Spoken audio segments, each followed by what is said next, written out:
I'm Sid Mendelson. I'm the Director of the Division of Investment Management. On my right is Joel Goldberg, Associate Director. On his immediate right is Jerry DeMichelis, Branch Chief. And at the end of the table is Tony Vertuno, Senior Legal Advisor for Disclosure. Let's continue, gentlemen. Thanks, Sid. Section 8B speaks about investment policy recitals and the adherence to them.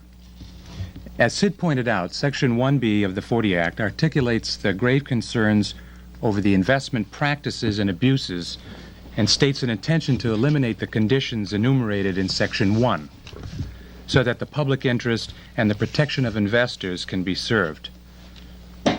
Section 8B and Section 13 are clearly meant to curb some of the stated abuses discussed in 1B regarding the presentation of information to investors. Every registered investment company must file with the Commission a recital of their investment policies regarding certain investment activities and indicate the extent to which the company will engage in each of these activities. Those specified policies and activities in Section 8 which must be discussed in a 40 Act registration statement are as follows. The classification and subclassification of investment companies found in Section 5A1 and 2 of the Act. This includes the type of investment company, whether an open-end or closed-end, diversified or non-diversified. The investment company's policy on borrowing money. The investment company's policy regarding the issuance of senior securities. The extent to which an investment company may be engaging in the underwriting business. The investment company's policy on concentrating its investments in a particular industry or group of industries. The purchase of real estate or commodities. The investment company's policy on making loans. And the portfolio turnover rate of the investment company, which is often expressed as a percentage rate for a year period. Now, it might be of some value at this point to recap some of the components to the general filing process. Since 1979, as a result of Investment Company Act Release 10378, Form N1 for open-end companies and Form N2 for closed-end companies serve as registration statements under both the 1940 Act and for issuing securities to the public under the 33 Act. New Rule 8B-16 requires an annual update of the 40 Act registration statement using liberal incorporation by reference for companies filing only to update the 40 Act statement. As I just mentioned, Section 8 requires a recital of certain investment policies. Forms N1 and N2 incorporate the Section 8 requirements for 33 Act purposes in Item 5 of the forms, so that the prospectus is required to recite the same policies also. The 1970 amendments to the 40 Act also make it mandatory that the company recite all investment policies not specified specifically in Section 8B1, but which, nevertheless, are changeable only if approved by shareholders. Section 8B3 asks for a recitation of any policies that are not enumerated in 8B1 or 8B2, which the registrant deems to be a fundamental policy. Jerry, on this point of policies which can only be changed by a shareholder vote, I take it under Section 8A, a company can reserve freedom of action with respect to some of these policies, freedom of action to engage in them or not. But I think it's important to point out here that the extent to which a company can engage in freedom of action to change its policies under 8A is somewhat restricted. There is an opinion of the General Counsel which came out shortly after the act was passed, but it's still an important opinion. It's Investment Company Act Release 167. That was July 23rd, 1941. And in that release, a company had proposed to reserve freedom of action to change its investment policy with respect to the issuance of bonds, debentures, or senior equity securities. And I'd like to read, if I can, the two sentences which that company had in its registration on this point. First sentence was, registrant reserves freedom of action to issue bonds, debentures, or senior equity securities. Second sentence was, registrant does not intend to issue any bonds, debentures, or senior equity securities. The General Counsel said that was not acceptable, that they had said they don't intend to issue these types of instruments, and that if they then changed their mind and began to issue them, they would have to get shareholder approval first under Section 13A, which I think you'll be getting to shortly, Jerry. Even though they had said in their registration that they reserve freedom of action. Now that type of reasoning in that General Counsel's opinion was followed by the Commission in 1967, when a company called the Hotwell and Campbell Fund proposed to reserve freedom of action in the following way. And again, I think it's important enough. I'd like to just read the two sentences in the company's registration that were at issue here. It is not the policy of the fund to concentrate its investments in any particular industry or industries. In line, however, with its principal objective to seek capital appreciation and growth, it reserves freedom of action to invest to the fullest extent in the common stocks of those companies which exhibit significant growth characteristics, even where such action may result in a concentration of its investments within a particular industry or industries. The staff took the position, and the Commission agreed, that again the company had attempted to reserve too much freedom of action. In effect, they were attempting to sell their shares to investors on the basis of a prospectus which said we will not concentrate, we'll be diversified. But on the other hand, they wanted to reserve freedom of action to concentrate if that seemed like an appropriate thing to do. Now, again, there was no suggestion by the staff or the Commission that changing the policy would be a particularly bad thing. It might be a good thing to choose to concentrate in certain circumstances. But investors had to have the shareholders had to have a chance to vote on that, because that would make it not the same company they had invested in. And if this freedom of action provision were interpreted too freely, essentially a company could say anything and simply reserve freedom of action and then change its policies without shareholder vote. And I think that's an important point. Well, what you're really saying, Joe, putting it in my own words, is that the company has to describe a policy within these categories enumerated by Jerry, and when freedom of action is reserved to the extent that there is no policy, it's unacceptable. Is that?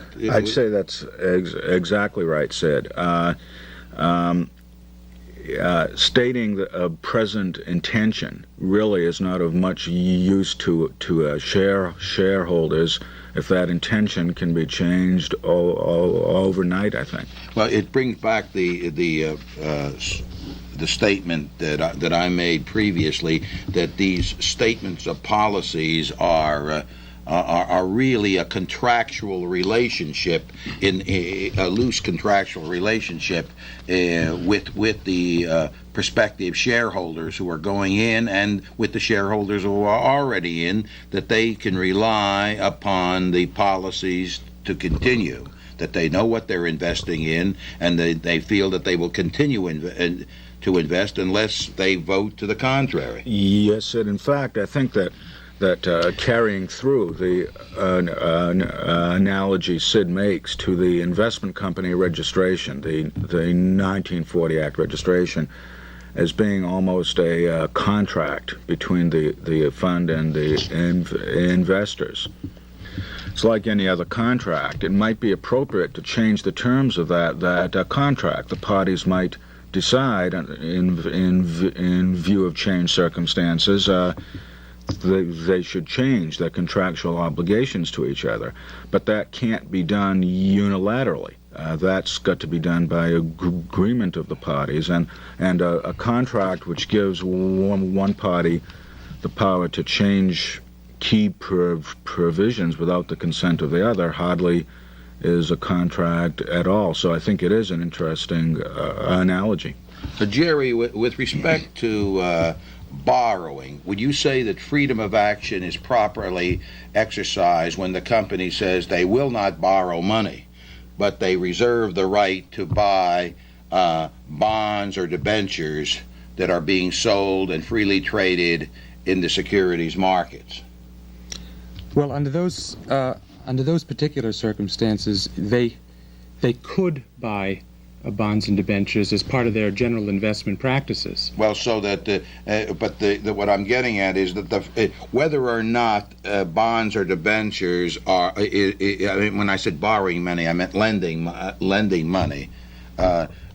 Some people might consider lending money the purchase of bonds or the purchase of debentures, so that the example of lending money here, the freedom of action, whether or not the purchase of bonds or debentures is lending money, the company within the policy saying that it will not lend money does say that it will buy debentures or bonds. So it lets the shareholders know at that point a particular category that conceivably could be considered lending. Well, in that particular case, we have taken the position that the purchase of bonds, notes, and debentures that are publicly distributed would not constitute the making of a loan. Yet they continue. I don't want to pursue this, but yet many companies continue to put that proviso in just to be sure, yes. And not necessarily relying on our interpretation, but making sure that that shareholders are not going, that they're not subject to shareholder suit at a later date. Isn't that true? Yes. Well, Green versus Brown is a case that was argued and decided in 1968.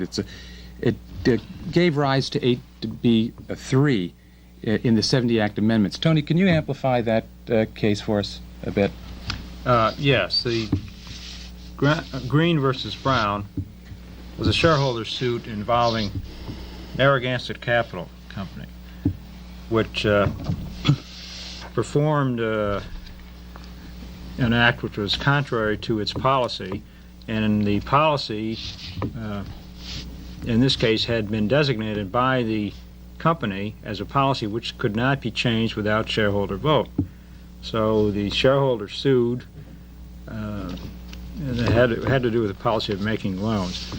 So the shareholder sued and claimed that he had violated Section 13A3, which prohibited, at that time, registered investment companies from deviating from one of its fundamental policies without getting shareholder vote, without getting shareholder approval. Well, what happened here was the company argued that although it had designated this particular policy as one which could not be changed without shareholder vote, it had not designated it as a fundamental policy, and therefore it was not subject to the provision of 13A3, which prevented deviation from the policy without a shareholder vote. Well, the upshot of this was that the district court ruled in favor of the company and said, yes, it can't be changed without shareholder vote, but no, it's still not a fundamental policy because it wasn't designated a fundamental policy, therefore it's not subject to that provision. Well, the circuit court remanded the case, but mostly because there were other provisions of the Act which also came into play. But that pointed out the fact that it was not enough to say that a policy was changeable only by shareholder vote to make it a fundamental policy. In other words, the two concepts were not interchangeable. So the Act was amended, and now Section 8B3 and Section 13A3 taken together provide that a company cannot deviate from either a fundamental policy, a policy which it has deemed fundamental, or a policy which it has declared cannot be changed without shareholder vote, cannot deviate from either of those kind of policies without getting shareholder approval.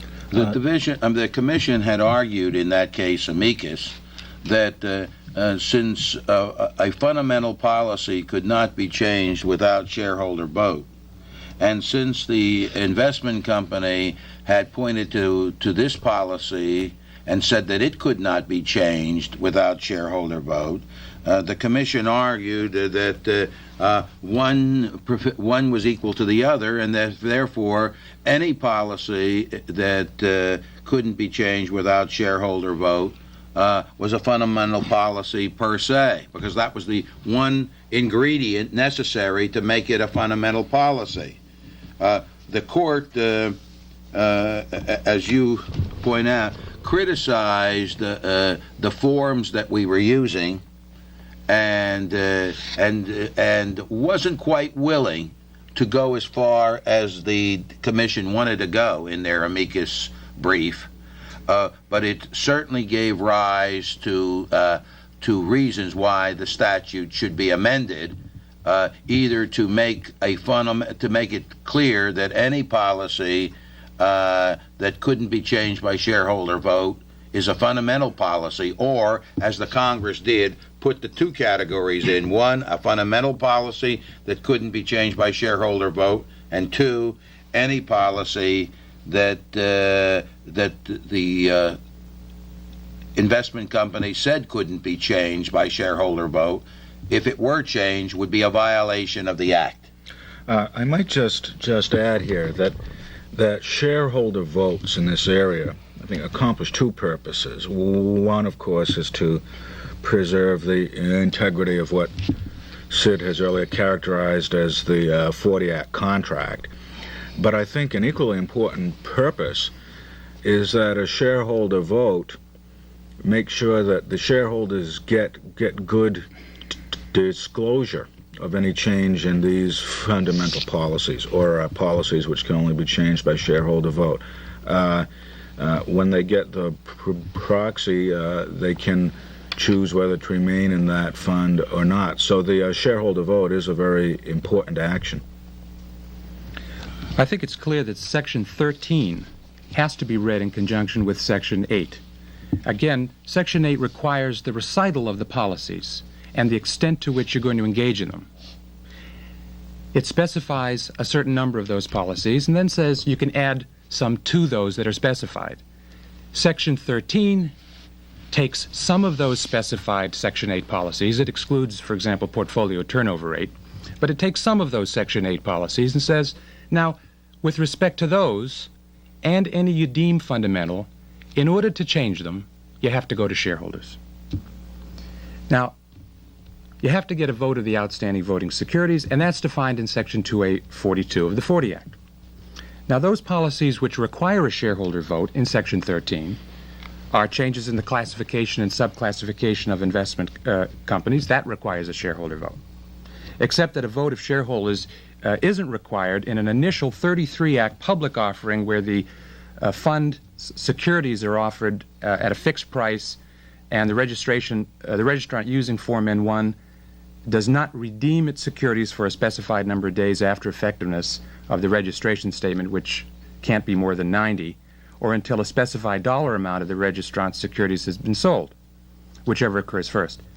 Also, a non-diversified company does not need a shareholder vote to change its status to a diversified company, whereas a diversified company does need a shareholder approval to become a non-diversified company. Jerry, is that because it's thought in general that a diversified company is probably, as a general matter, a somewhat safer investment than a non-diversified one? I think behind these policies is a concern for the nature of risk, investment risk. If you are spreading your investments over a larger number of companies, I think that is precisely the consideration for the freedom to go one way and the prohibition to go the other. In this connection, the staff has, however, taken the position that a company registered as a non-diversified company, but which in fact operates as diversified for more than 3 years, has changed its status to that of a diversified company and is required to get shareholder approval before returning to operate as non-diversified. I think that underscores that same point. Yeah, I think it probably does underscore the point. And again, once the company has explicitly or implicitly set off on a new type of company, a new type of agreement with shareholders, if you will, then it's bound by the terms of that agreement. Changes in the fund's policy on borrowing require a shareholder vote. Now let me expand on this slightly. Open-end companies are permitted to borrow from banks, but must maintain a 300% asset coverage required by Section 18F1 of the Act. In other words, one-half the assets before the borrowing. And certain temporary borrowings not exceeding 5% of the fund's total assets permitted by Section 18G. If, for example, a registrant limited itself to the 5% borrowings of 18G, it would need shareholder approval prior to borrowing greater amounts within the 300% asset coverage umbrella. Now here again we have a general concern regarding overborrowings by investment companies. It's one thing to make investments that are subject to risk and perhaps have those investments go bad and lose your principal. It's quite another to borrow, invest, have the same loss. You're not only faced with that loss, but the repayment of loans that you've borrowed. So risk is behind a number of the policies here. Now, changes in the policies regarding senior securities, underwriting securities, the purchase and sale of real estate or commodities, or making loans all require prior shareholder approval. I think one should continue to keep in mind Section 1B when he's looking at these policies. These are the places that 1B said that abuses took place. So here is an attempt of the statute to at least bring these practices to the fore and let shareholders know exactly what is happening. So just keep 1B in mind when you're examining these policies. Well, for example, Section 18F prohibits open-end companies from issuing senior securities. Closed-end companies may issue only one class of senior securities representing a stock and only one class representing indebtedness in one or more series, provided that no series can have a preference over any other assets.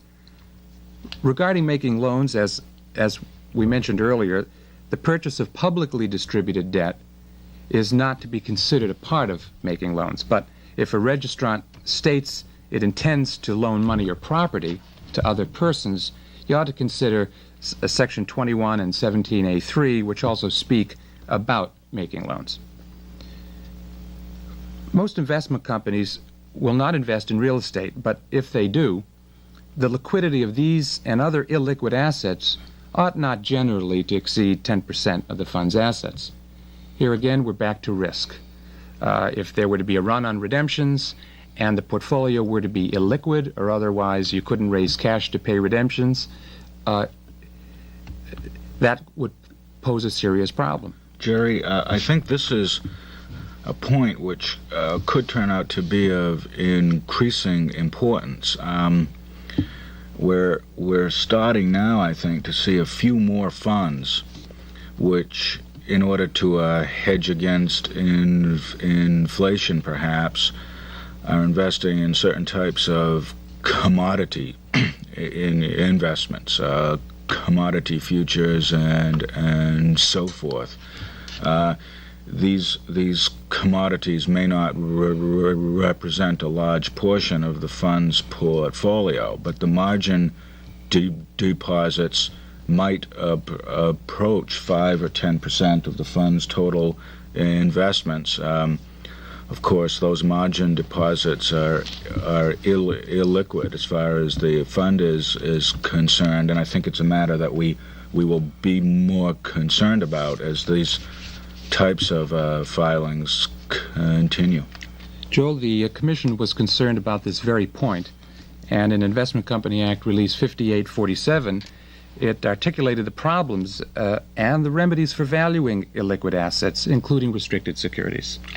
Is that is also known by as Accounting Release 118 too, is it not? Yes. The changes in the policy regarding the concentration of investments in certain industries require a shareholder vote, and any policies under 8B3, which the registrant deems of its own accord fundamental, require a shareholder vote. Now, concentration is defined as investments of 25% or more of the value of the fund's assets in a particular industry or group of industries. If the registrant intends to concentrate, the industry must be specified, and over 25% of the assets must be in that industry. Jerry, there's nothing, am I correct in assuming that there is nothing in the statute which says 25%? This was taken on, since the Commission had to, and the Division had to determine what concentration was.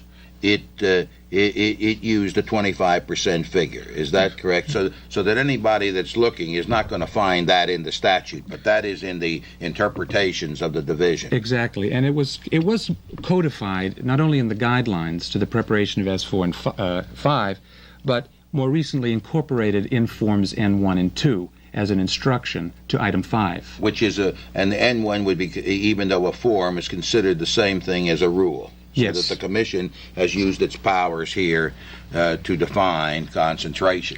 That 25% test, I think, showed up as early as 1967 in the Hotwell and Campbell case, which we had talked about a few minutes ago. It's obvious that Section 38 of the Act gives us the power to define technical terms, and obviously, in my view, the Congress had things of this sort in mind when it gave the Commission the power to define technical terms. Concentration, in my view, concentration with respect to investments is a technical term, and the Commission used that authority in Form N1 to define it. In terms of defining industry, the Division has used the Bureau of the Budget industry listings. Now, just a word of caution at this point regarding the difference between concentration and diversification. I think that point is worth underscoring. Diversification, which is a defined term in the statute, bears to investments in companies, whereas concentration speaks to industries. Quite often you hear the terms mistakenly interchanged, and that's just not that's not the intent. Well, Jerry, from what you've pointed out, it would be possible then, wouldn't it, to have a company which did concentrate its investments in a particular industry, let's say the airline industry, and perhaps have 50% of its assets invested in that industry, yet nonetheless still be a diversified company if it spread its investments among many different issuers. Within the industry. Yes. Exactly. Investment Company Act Release 9011, issued in October of 1975, the division expressed its views that the purchase of domestic bank securities, such as CDs, by money market funds need not be subject to the 25% concentration policy, provided that additional disclosure was made concerning the type and the nature of the instruments and the criteria used by the registrant in evaluating and selecting those investments. Not accepted, however, were the investments in commercial paper of issuers in any one industry. Now, if I were inspecting an investment company, for example, and I have, one of the first things I would do is analyze all the Section 8 and Section 13 policies to see whether any percentage restrictions had been violated. Certain policies which registrants customarily deem fundamental, but are not required to be fundamental in either of the sections, would include, for example, limitations on the investment in foreign securities, the percentage limitation on the securities owned by both the fund and its directors and officers, limitations on the purchase of options or warrants, limitations on the fund's assets which might be pledged, limitations on investing in newly formed companies. For example, you might see a restriction which said the fund won't invest in securities of companies which have been in business for less than 3 years. That you might find that, for example. The investment objective of the fund, oddly enough, it does not have to be a matter of fundamental policy. The registrant may deem it to be fundamental, however. Policies on making short sales against the box, and the purchase of the securities of other investment companies.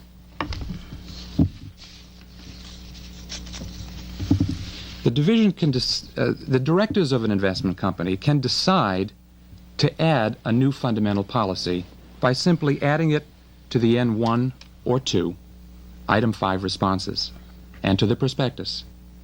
Jerry, that can be done without a shareholder vote, can't it? It can. And that, I take it, is because by making something into a fundamental policy, which was not previously one, you aren't taking away any rights from the shareholders. You're, in effect, adding rights. Precisely. That action establishes the policy as fundamental. Now, to remove that policy, once it's been established, you'd have to get a shareholder vote. Also, if you have a fundamental policy, the directors could decide to further restrict its terms in some fashion without a shareholder vote. But the directors could not liberalize that policy without a shareholder vote. Do you have an example offhand, Jerry, for that? If you don't, you might have a situation which, regarding one of the policies, and establish a certain percentage limitation. The directors could undertake on their own to reduce that limitation, under the theory that they would not be expanding or the risk involved in undertaking that particular policy, but inhibiting it, and that would be consonant with the protection of investors and within the prerogatives of the board. well, let me ask you this. Suppose the investment company stated as a fundamental policy that it would not use more of its assets than 1% in oil company stocks, and the board of directors, as a matter of ongoing policy, never use more than 0.25% of the assets. Would that be an example of what you're talking about? Yes. Now, I think, though, just to come back again to the importance of correct disclosure at the beginning. If the directors had said if the fund had said we will always have at least 1% of our assets in oil company stocks, then any failure to do so would need approval of shareholders. Wouldn't that? Yeah. That would almost be synonymous to a concentration theory. wouldn't it? In other words, while concentration is 25%, they would say we will always keep at least 1%. So that obviously at that point, if they kept 2%, that would be okay. Right. Or 3%. So that was the converse of the example I Right. gave you before, that we gave before. But they couldn't go below 1%. Right. The important question to ask yourself, I think, is what did the shareholders agree to when they bought shares of that fund? What did they think they were buying? And if this fund has turned into something that they didn't understand they were buying, you need shareholder approval. I think that's the fundamental. I think Joel has stated the fundamental principle of policy disclosure in the Investment Company Act.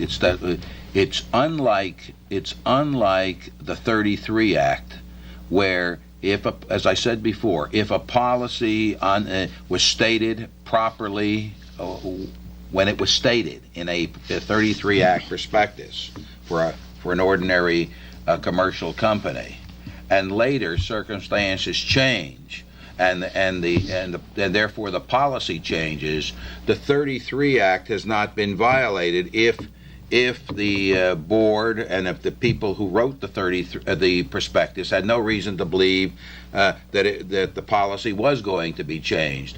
But it's different here. Once the policy is fundamental, or once the policy is stated, and it requires a shareholder vote, then it can't be changed, no matter what the change in circumstances are, unless the shareholders are given an opportunity to vote and so approve the change. Finally, any attempt to change the nature of the business so as to cease to be an investment company requires prior shareholder approval. Now, that's a very important point. The equity corporation case is a striking example under 13A4, which recites that restriction of the management of an investment company deciding on its own to change the nature of its business so as to cease to be an investment company, as defined in Section 3, which defines what an investment company is. And then the management asks shareholders for approval to deregister as an investment company, basically presenting the shareholders with a fait accompli. Briefly, during 1966, Equities Management sold off investment securities so that less than 40% of its total assets were in investment securities, so that, in effect, it could not meet the 3A3 40% test, in favor of substantial investments in companies which Equity controlled, in this case, 2 companies. Then in March of 1977, having undertaken these policies in 1966, Equities Management asked and received shareholder approval to change the nature of the business, which had already effectively been changed by management. And after a hearing requested by interveners to the Equities 8F application to deregister from the 40 Act, the Commission denied the application in March of 1970 because Section 13A4 had been violated. The Commission even rejected the argument that the shareholder vote ratified management's fait accompli on the grounds that 13A4 calls for authorization of shareholders and not ratification of actions that were previously taken by management. Jerry, wouldn't you say that the Equity Corporation case also underscores the importance of what we had talked about in the previous hour, which is that once a company becomes a registered investment company, no matter how its operations change after that, even if the company ceases to exist for all practical purposes, it stays a registered investment company until the Commission issues an order under Section 8F, and that's not a purely technical point. That can be a very important point, because once the company is deregistered under Section 8F, the Commission, of course, loses 40 Act jurisdiction over it. and an 8F application can be the occasion to ascertain whether any violations have previously taken place which haven't previously come to light, and I think this is an example of that. I think it also points out that the shareholder vote has to be meaningful. It can't just be pro forma. The Commission asked ultimately that the choice to shareholders in this case, that they be presented with viable alternatives to being an investment company. Not just a situation where shareholders say, well, for all practical purposes, we're not an investment company now, we might as well go along with management's decision here. I think that to amplify what Joel says, 8F, if one looks at the section 8F, the Commission in granting an application under 8F can grant it conditionally or unconditionally. So conceivably, if there are problems still remaining at the time that the Commission is presented with the application, it can set certain conditions, such as that possibly the investment advisor who had collected a fee in advance will restore the unearned fee to the investment company before the Commission grants the exemption. Something of that sort, or it could even be more drastic than that. The 8F application may set forth facts which would indicate that the Commission, that a special master or a comparable instrumentality be set up to collect assets owed the investment company from previous violations by affiliated persons. So that 8F should not be, the 8F application is not considered by the staff as a pro forma application to be granted with no consideration at all. It's a serious application. I might say, Sid, and we also mentioned this in the earlier hour, when the Division of Investment Management receives an 8F application, we ask the appropriate regional office whether they have any objection to it being granted, and that's really your last shot at it. If the application is granted unconditionally, it's all over. So you should take those inquiries extremely seriously. Some brief highlights of the rules under Section 8. Rules and regulations under Section 8B specify many procedural requirements as well as setting forth a number of defined terms. For example, 8B6 requires a $1,000 registration fee at the time of the filing of the 40 Act registration statement. 8B11 and 12 specify the number of copies of the registration statement, signature requirements, the size of the paper, the size of the type, and a statement that the filing has to be in English. 8B15 contemplates the filing of amendments to registration statements. And new 8B16 requires, as mentioned, the annual updating of a Fund's 40 Act registration statement for both open-end and closed-end companies within 120 days of the end of their fiscal year.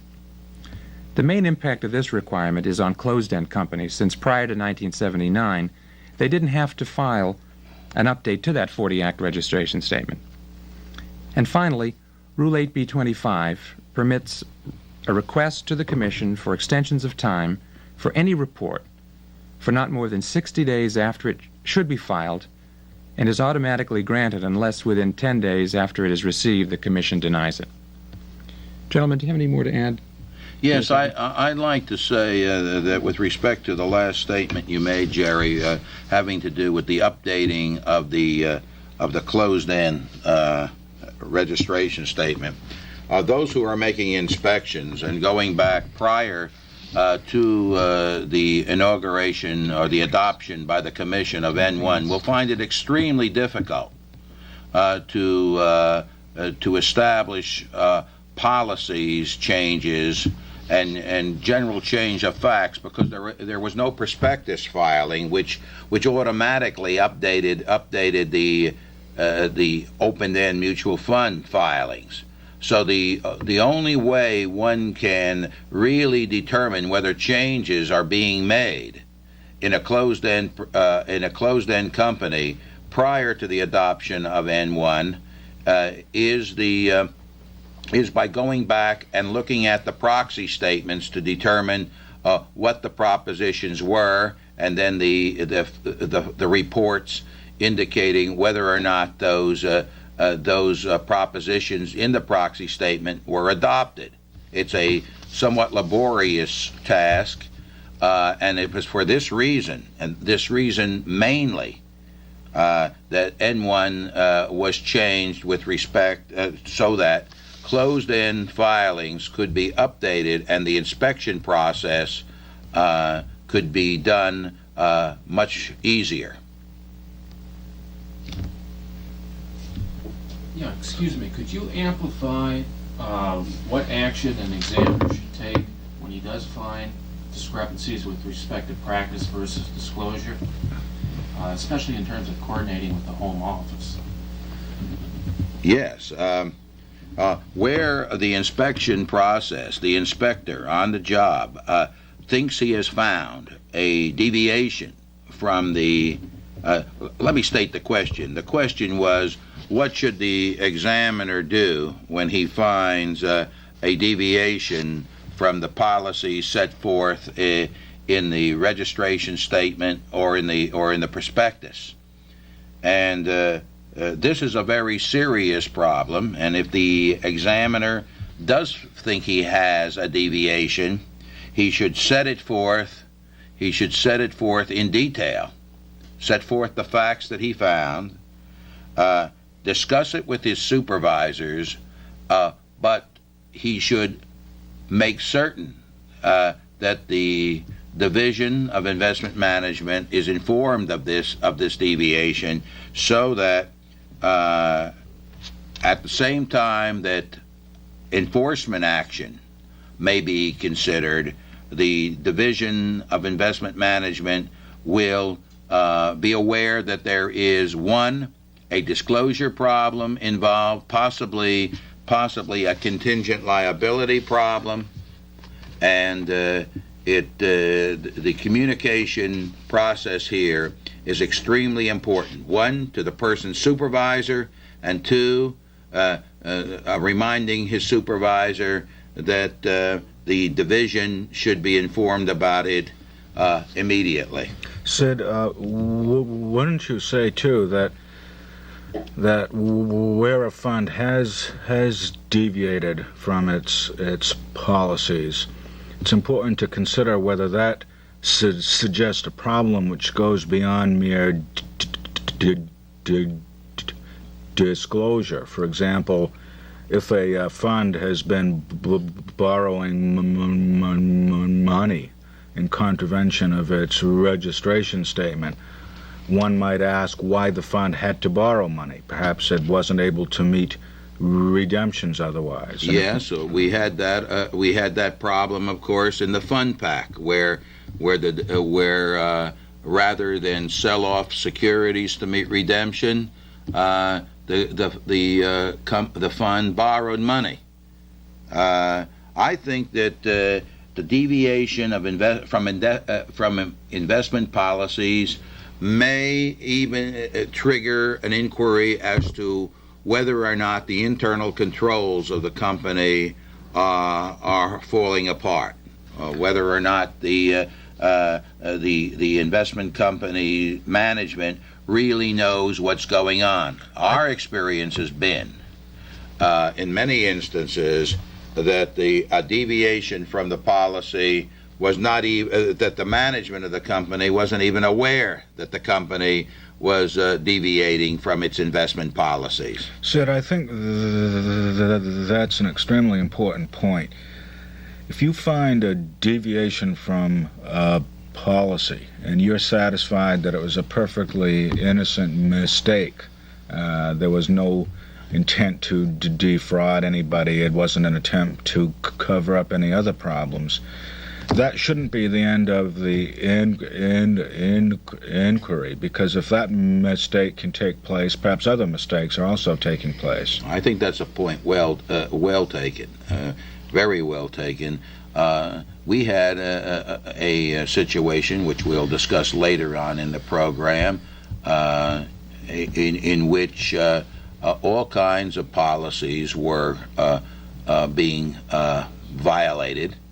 And we finally came to the conclusion that the cause of this was not anybody's willful desire to deviate from the policies, but rather due to the fact that there was almost a complete absence of internal controls. The right hand didn't know what the left hand was doing. The people that were managing the portfolio weren't even aware that the policies existed. So not to mention that they were violating them. If they were complying with them, it would have been just as accidental. Are there any other questions from the audience? I'd like to ask Sid in that same connection as to the source of the violations. Absent an intentional violation or an oversight violation, what about violations that occur in the percentages due to market action, for example, of the investments in the composition of the portfolio, which might trigger a technical violation of one of the policies? Well, either the statute expresses it, or the rule or the applicable rules promulgated by the Commission expresses it, or thirdly, the division has taken the position that generally market action will not cause a violation. For example, when we're talking about a diversified company, 5%, as I stated before in another tape, and the company invested in a portfolio company to the extent of 5% of the investment company's assets, and that particular investment did very well, went through the roof, so to speak, and because the investment was so good, it became 20% of the assets of the investment company. The statute specifically states in that case that market action should not be used to cite a violation, so that most of our policies are based upon what has happened at the time of acquisition. In other words, if a company was restrained to buying 5%, using only 5% of its assets, and it used 6%, that would be a violation. But if it bought 3%, for example, and that 3%, because of market action, went to 6%, it would not be a violation. And that theory is carried through the statute. One shouldn't be constrained because of market action.